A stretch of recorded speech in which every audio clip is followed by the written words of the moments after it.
Hai Bro Mar, Hai, apa kabar nih? Eh, berapa bulan kita lockdown? Hampir 5 bulan ya? Hampir 5 bulan. 5 bulan. Terus aktivitasnya apa di rumah? Iya, Berkebun? eh, kurang lebih begitu. Jadi saya kira aktivitas berkebun menjadi katup pengaman ya Waduh. terhadap kejenuhan-kejenuhan yang kita alami. Ya. Membaca? Pasti. Oh, itu pasti itu menjadi habit kan? Oke, Ya. saya mau kasih puisi Ah, hasil perenungan saya selama lockdown. oke. Saya menyimak. Iya. Selamat datang di dunia penuh angka. Mhm. Tumpah ruah pendar berlian terangkai dalam neraca. Selisih paham pasti soal jumlah dan bobot kekayaan.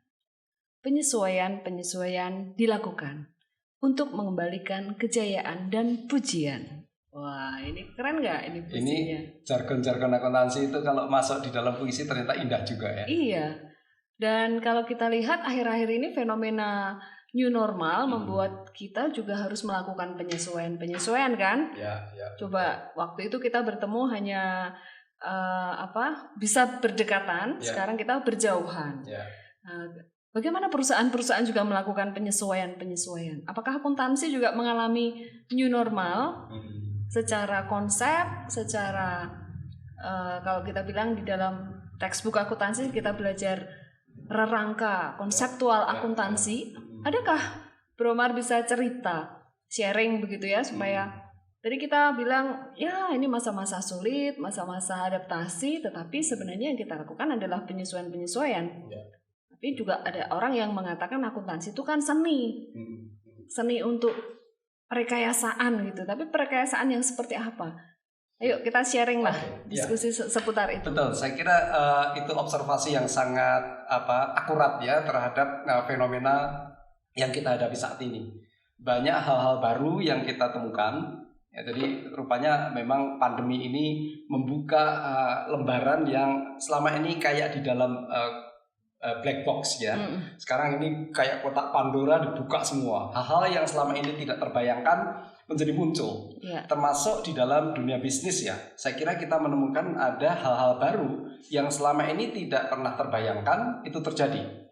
Termasuk model-model bisnis yang baru dan juga bahkan transaksi-transaksi bisnis yang tampak asing gitu muncul. Ya, karena apa? Memang inilah hal-hal yang saya kira merupakan sifat alamiah dari manusia untuk melakukan perubahan-perubahan adaptasi terhadap hal-hal baru.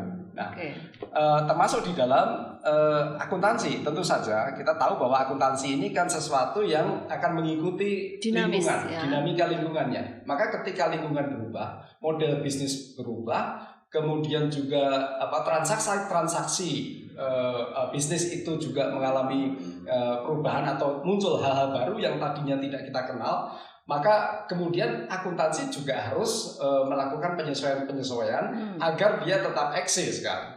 Karena kalau dia tidak melakukan penyesuaian, maka akuntansi menjadi sesuatu yang teknologi yang usang. Ya. Jadi Jurassic technology. Puas. Ya gitu. Kalau jargon ini luar biasa ini. Jurassic technology kalau dia tidak melakukan adaptasi. Iya. Nah, dalam proses adaptasi itu tentu ada hal-hal baru ya yang harus kita lakukan. Nah, hal-hal baru itu kan umumnya dimulai pada hal-hal teknis dulu. Nah, kemudian juga meningkat pada hal-hal yang lebih fundamental. Oleh karena itu ada satu hal yang penting ketika kita melakukan adaptasi dan penyesuaian dengan hal baru, itu kita perlu memiliki pemahaman dan konsep yang benar. Karena kalau tanpa konsep yang benar, maka perubahan-perubahan itu cenderung menjadi bola liar. Ya, jadi bisa tanpa ada koridor. Nah, oleh karena itu ketika kita bicara akuntansi bagaimana itu akan beradaptasi dengan hal-hal baru yang terjadi, maka sebagai anggota komunitas akuntansi kita perlu memahami konsep-konsep fundamental yang harus kita pegang sebagai framework. Nah, istilah framework ini kan tidak asing bagi analoginya framework, bisakah kita membuat analogi semacam bangunan begitu? Jadi kita mau membuat bangunan pasti ada fondasinya. Betul. Ya, kemudian ada hal-hal yang harus tegakkan di situ pilar-pilarnya, begitu. Ya. Nah, dalam akuntansi analogi rumah itu berarti conceptual framework itu kah? Itu pondasi.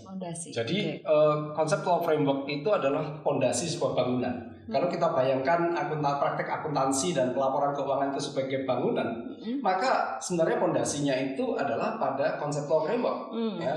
Kemudian dari conceptual framework itu dibangun pilar-pilar yang berupa standar, ya. Kemudian ada praktik-praktik di dalam akuntansi dan pelaporan keuangan. Jadi sekali lagi, kalau kita punya pondasi yang bagus, ya, yaitu conceptual framework yang bagus, maka bangunan di atasnya itu akan memiliki kualitas yang bagus. Ya, jadi juga ilustrasinya kalau conceptual framework itu seperti pondasi kalau dalam bangunan, kalau dalam sebuah kehidupan bernegara juga itu bisa dibayangkan atau diilustrasikan sebagai undang-undang dasar, konstitusi. Ya, yang tidak bisa goyah, yang harusnya tidak mudah digoyahkan supaya bangunan juga lebih kokoh. Oh betul, kan? Karena apa? Undang-undang dasar itu kan memang dia kan berisi tujuan bernegara misalnya.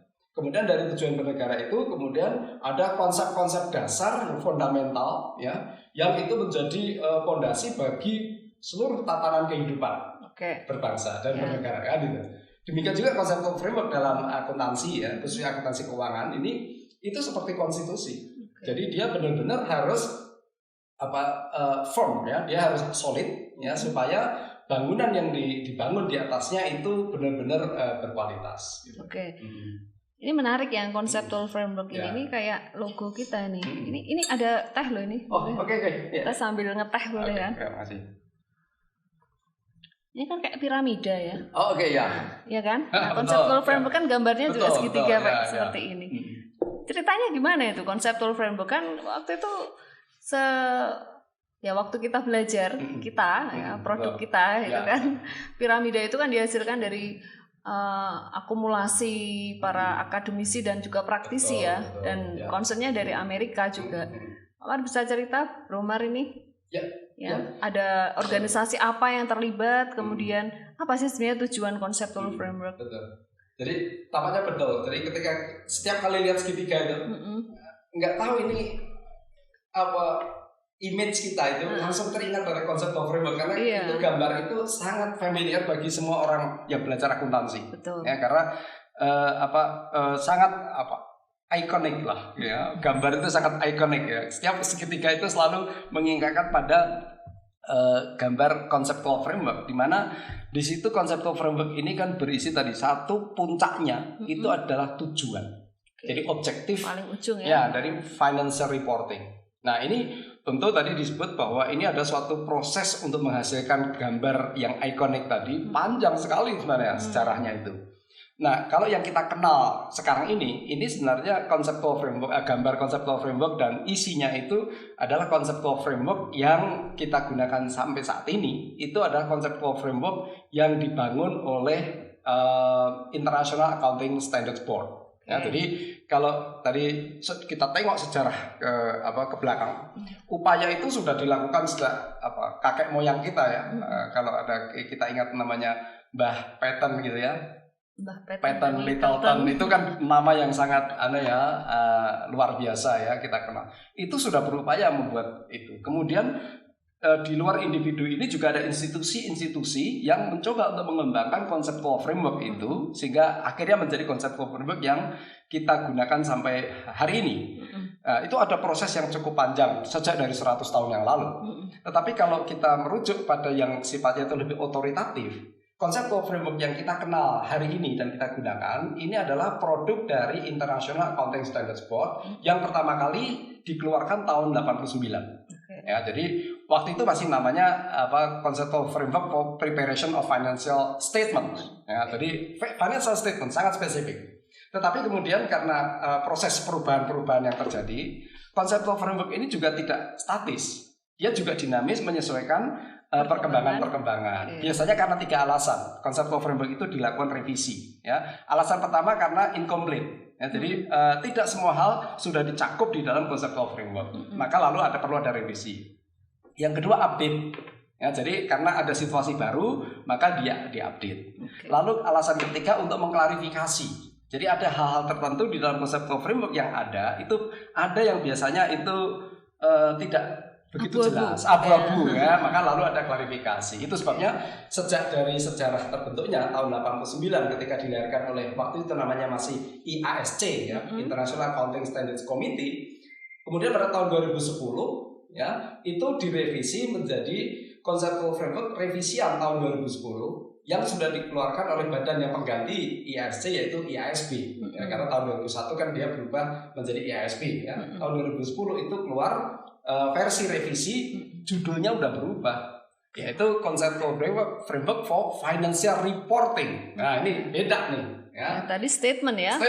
Awalnya financial statement, ini sekarang financial reporting. Nah, kemudian juga perubahan-perubahan besar kan terjadi ya. Kita ada macam-macam ya. Tahun 2010 ini sampai sekarang juga banyak perubahan. Maka versi terakhir dari Conceptual Framework yang kita kenal saat ini adalah versi yang diterbitkan oleh IASB bulan Maret 2018. Ya, jadi 2018 itu keluar dokumen dari IASB Conceptual Framework for Financial Reporting versi atau revisian tahun 2018 yang ya secara efektif sebenarnya Conceptual Framework itu kalau pengaruhnya terhadap perumusan standar langsung berlaku pada saat itu.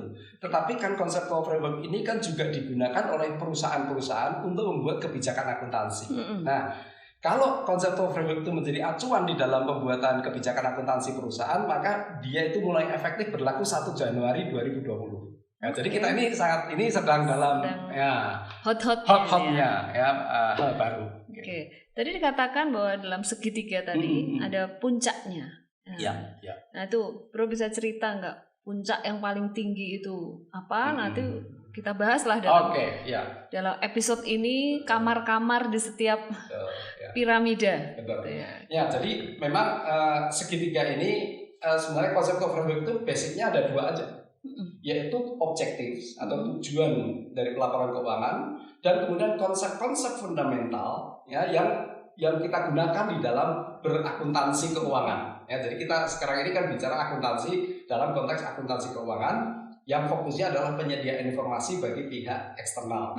Nah, jadi 2 komponen ini adalah yang utama, yaitu objektif karena itu menjadi yang menjadi arah gitu kiblatnya lah gitu ya. Apapun yang kita lakukan, apapun yang kita kerjakan di dalam berakuntansi keuangan, maka harusnya objektif itu menjadi fokus kita. Nah, sama nggak Conceptual Framework dengan standar? Banyak yang mencampur adukkan kan? Nah, ini harus diklarifikasi juga ini. Betul. Yang jelas bahwa Conceptual Framework itu bukan standar.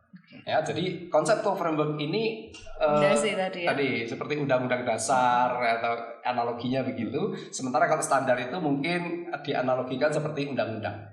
Nah, jadi Conceptual Framework itu tidak atau bukan standar dan dia tidak menggantikan standar manapun, ya, dan dia tidak katakanlah bahkan ketika misalnya kok Conceptual Framework tertentu atau standar tertentu tidak bersesuaian dengan Conceptual Framework, maka sebenarnya yang lebih otoritatif untuk digunakan adalah standar. Gitu. Jadi ini jelas bahwa Conceptual Framework dan standar itu hal yang berbeda, tetapi berkaitan. Karena apa? Standar itu mestinya agar standar-standar akuntansi itu konsisten, ya, maka dia itu harus dibangun dengan mengacu pada Conceptual Framework. Ya, terjawab sudah ya. Oke, ayo ngeteh lagi.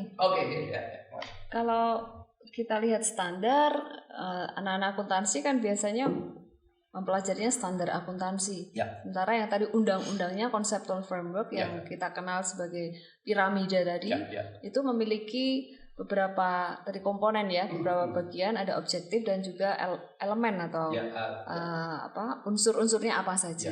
Kita bisa diskusi satu persatu. Ini awalnya kalau di dalam IASB ini chapter 1 begitu kan? Sekarang Bromar ini aja sharing chapter 1 di dalam Conceptual Framework itu versi yang terbaru itu seperti apa? Baik, ya. Nah, sekali lagi yang kita bicarakan adalah Conceptual Framework yang diterbitkan oleh IASB. Karena apa? Di dunia ini ada versi yang lain. Jadi kalau di dunia ini ada 2 superpower di dalam dunia akuntansi keuangan, yaitu IASB dan FASB. FASB ini sebenarnya Badan penetap standar nasional, yaitu di Amerika Serikat. Tetapi kita tahu bahwa Amerika Serikat ini kan menjadi kiblat ya dalam pengembangan akuntansi. Oleh karena itu kita juga perlu memahami bahwa conceptual framework yang kita bicarakan ini berbeda dari conceptual framework yang diterbitkan oleh FASB. Ya, jadi kita tahu bahwa FASB ini sebagai kiblat di dalam pengembangan akuntansi ini, mereka juga punya conceptual framework yang dibangun bahkan lebih dulu daripada conceptual frameworknya yang IASB. Kenapa? FASB itu menghasilkan conceptual framework itu bahkan sejak akhir tahun 70-an ya, mulai tahun 78 gitu sampai 86 dalam bentuk yang namanya SFAC ya, Statement on Financial Accounting Concept. Nah, konsep-konsep itu dirangkai menjadi satu yang disebut dengan conceptual framework. Jadi kalau kita bicara conceptual framework Amerika, maka kita bicara SFAC yang sampai hari ini itu sampai SFAC nomor 8. Jadi 1 sampai 8. Di antara SFAC itu tentu ada yang sudah digantikan, ya, kemudian ada yang sudah amandemen dan sebagainya. Tapi versi terakhir mereka itu punya conceptual framework sampai dengan 2008. Nah, oleh karena itu sekarang kalau kita pakai rujukannya adalah IASB, conceptual frameworknya IASB, kita bicara chapter 1 sampai chapter 8.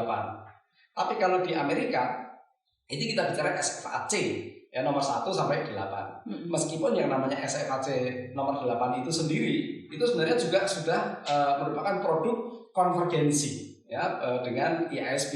Maka SFAC nomor 8 itu isinya juga chapter 1 sampai 8. Sudah ada chapternya tapi isinya masih kosong.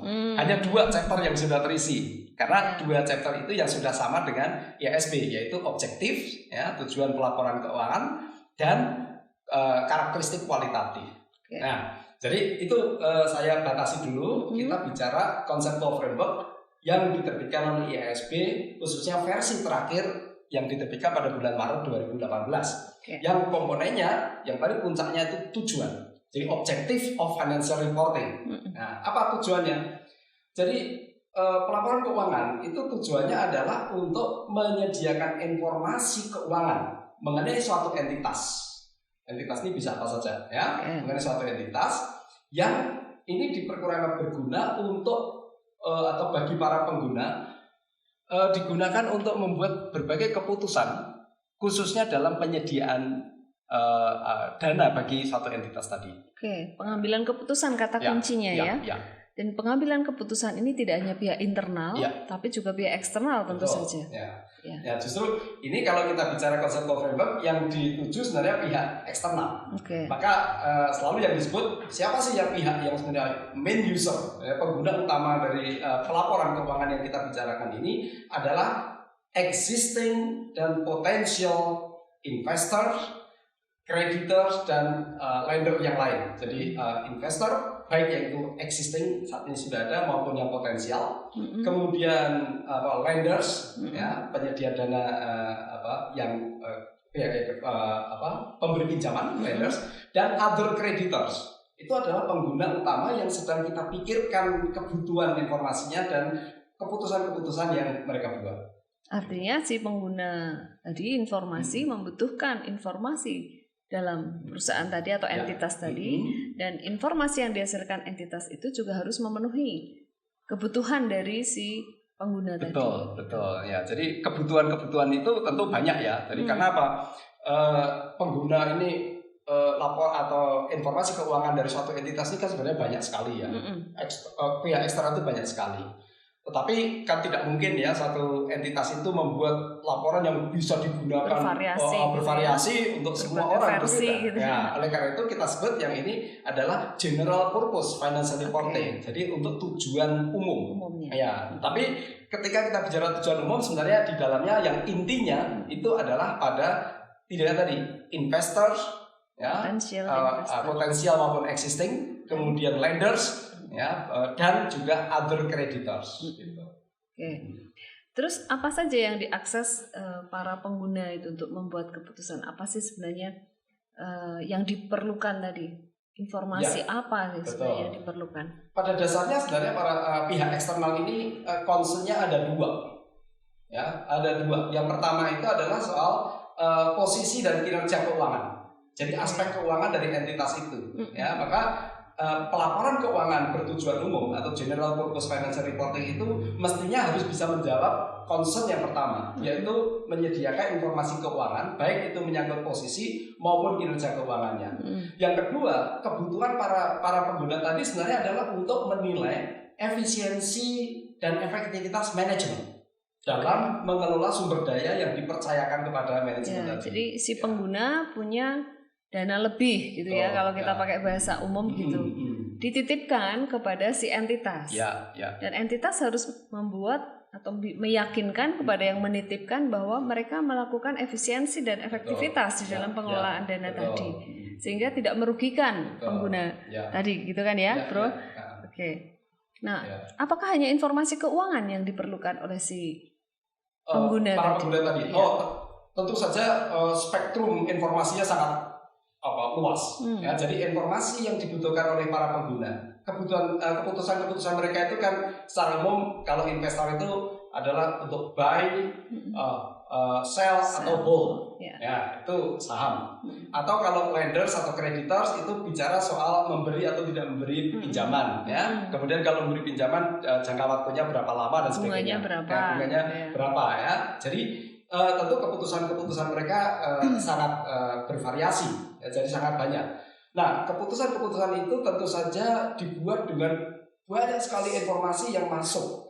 Tetapi salah satunya yang sangat penting, ya, dan inti dari banyak informasi itu adalah informasi keuangan. Tapi harus kita sadari bahwa informasi keuangan itu bukan satu-satunya.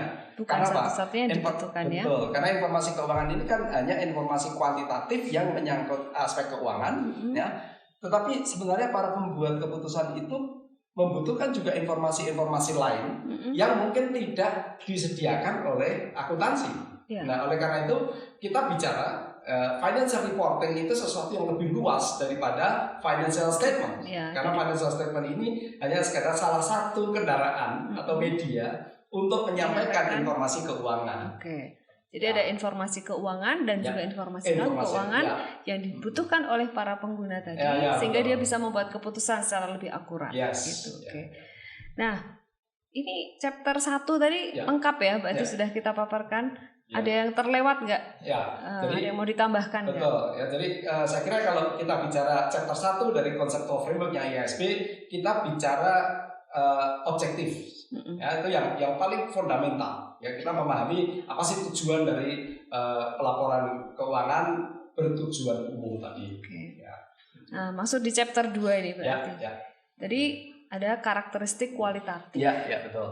Padahal kok kualitatif ya? Padahal kan kita tadi bicara keuangan yang kuantitatif gitu. Ini apa yang mau di-expose oleh conceptual framework? Mengapa dia mengatakan ini adalah kualitatif, karakteristik of useful information, financial information gitu. Nah, betul. Jadi tentu informasi itu kan banyak sekali ya. Jadi informasi yang dibutuhkan oleh para pengguna ini banyak sekali. Ya. Tentu di dalam spektrum informasi itu ada yang berguna dan yang tidak. Yang kita hadapi hari ini sebenarnya bukan orang itu kekurangan informasi, tetapi sebenarnya adalah information overload. Jadi kita ini terlalu banyak dibanjiri oleh informasi-informasi. Nah, oleh karena itu kita perlu memahami bahwa tidak semua informasi itu berguna sebenarnya. Jadi harus disaring juga. Exactly. Jadi kita perlu memahami informasi yang akan harus digunakan oleh pengguna tadi harus informasi yang berguna. Nah, tentu pertanyaannya, informasi yang berguna itu yang seperti apa? Nah, itulah sebabnya kemudian di bab 2 atau chapter 2 dari conceptual framework ini bicara tentang ciri-ciri atau karakteristik informasi keuangan yang berguna itu seperti apa sih? Gitu. Ini seperti kita mau beli handphone begitu kan?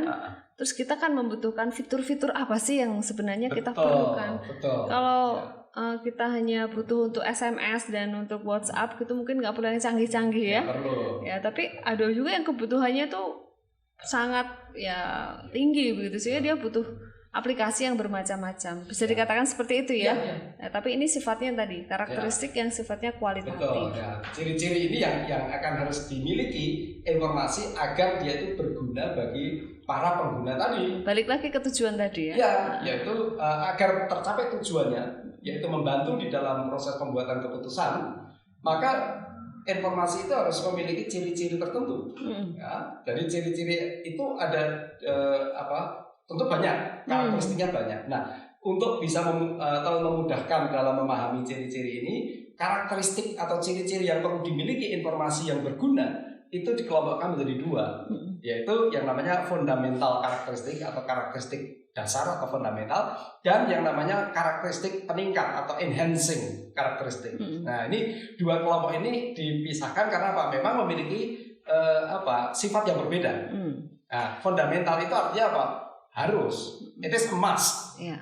Harus. Kalau artinya tidak memiliki ciri fundamental ini, informasi itu nggak berguna. Oke. Tetapi yang kedua, kelompok yang kedua ini adalah enhancing itu akan lebih berguna lagi, memberi power, akan lebih baik lagi kalau informasi itu memiliki ciri-ciri seperti ini. Gitu jadi ya. Ada yang sifatnya harus fundamental, ada fundamental tadi, tapi juga akan bisa meningkatkan suatu informasi tadi ketika memenuhi karakteristik tertentu. Nah, ini berlaku untuk financial statement atau juga yang di luar financial statement? Nah, ini kita masih bicara di chapter 2 ini financial reporting. Jadi kalau dari 8 chapter itu, chapter 1 dan 2 itu bicara masih judulnya itu masih financial reporting. Baru nanti chapter 3 ke sana ya sampai 8 itu kita bicara lebih spesifik bentuk khusus dari financial reporting yang disebut dengan financial statement. Oleh karena itu, karakteristik kualitatif informasi yang berguna itu berlaku untuk semua. Ya, tidak hanya financial statement tetapi juga informasi yang lain di luar financial statement. Ya, maka dia akan harus dimiliki informasi baik yang disajikan nanti di dalam financial statement maupun di luar financial statement. Ini kalau ngajar juga ini ya, udah meriah gitu ya. Biasanya kan ini Bromar ini kan jago dalang gitu ya. Biasanya kuliah teori akuntansi diselenggarakan jam 7 pagi, pesertanya biasanya 60 mahasiswa. Oke, kalau secara daring gimana ini? Ngomong sendiri tahu-tahu sinyal hilang gitu pernah nggak? Itu yang saya agak khawatir. Jangan-jangan yang mendengarkan masih online tetapi tidur. Karena kayak mendapat bedtime story. Tapi unik loh, menarik tadi ketika bicara karakteristik kualitatif. Apa sih sebenarnya komponennya atau apa sebenarnya karakteristiknya yang supaya bisa mengambil keputusan secara tepat tadi? Betul. Kita awali dengan karakteristik fundamentalnya ya. Artinya yang namanya fundamental itu harus, ya, tidak boleh tidak. Dua ciri yang harus dimiliki. Yang pertama adalah relevan. Jadi informasi itu harus relevan untuk tujuan pembuatan keputusan kita. Kalau informasi nggak relevan buat apa? Apa yang artinya relevan? Relevan itu adalah kalau informasi itu mampu membuat perbedaan ya dalam pembuatan keputusan. Artinya apa? Karena informasi itu disebut relevan kalau dia capable of making a difference in the decision making. Artinya kalau ketika suatu informasi tertentu itu ada atau tidak ada keputusan kita nggak terpengaruh, nggak ngefek. Ini artinya informasi itu tidak relevan. Nah, informasi itu harus relevan. Relevan itu kalau dia itu memiliki dua ciri, ya, yaitu dia memiliki predictive value. Ya, dan feedback value atau kedua-duanya. Ya, jadi dia harus memiliki predictive value, ya, feedback value atau dua-duanya gitu. Nah, informasi itu harus bisa memiliki nilai prediksi, membantu pembuat keputusan untuk memprediksi arus kas masa depan misalnya. Jadi kemudian juga feedback untuk bisa mengevaluasi apa yang sudah terjadi. Atau syukur-syukur kedua-duanya dimiliki, akan lebih bagus lagi. Jadi supaya relevan, informasi itu harus memiliki tadi dua ciri, ingredients, ya, ada kandungannya. Nah, jadi harus ada feedback value sama predictive value atau bahkan syukur-syukur keduanya. Itu karakteristik yang pertama yang termasuk dalam kelompok fundamental karakteristik. Nah, kita istirahat sebentar, ambil nafas dulu. Oke. Ya, nanti ngobrol lagi. Ini kopi ini tehnya dihabisin dulu. Oke.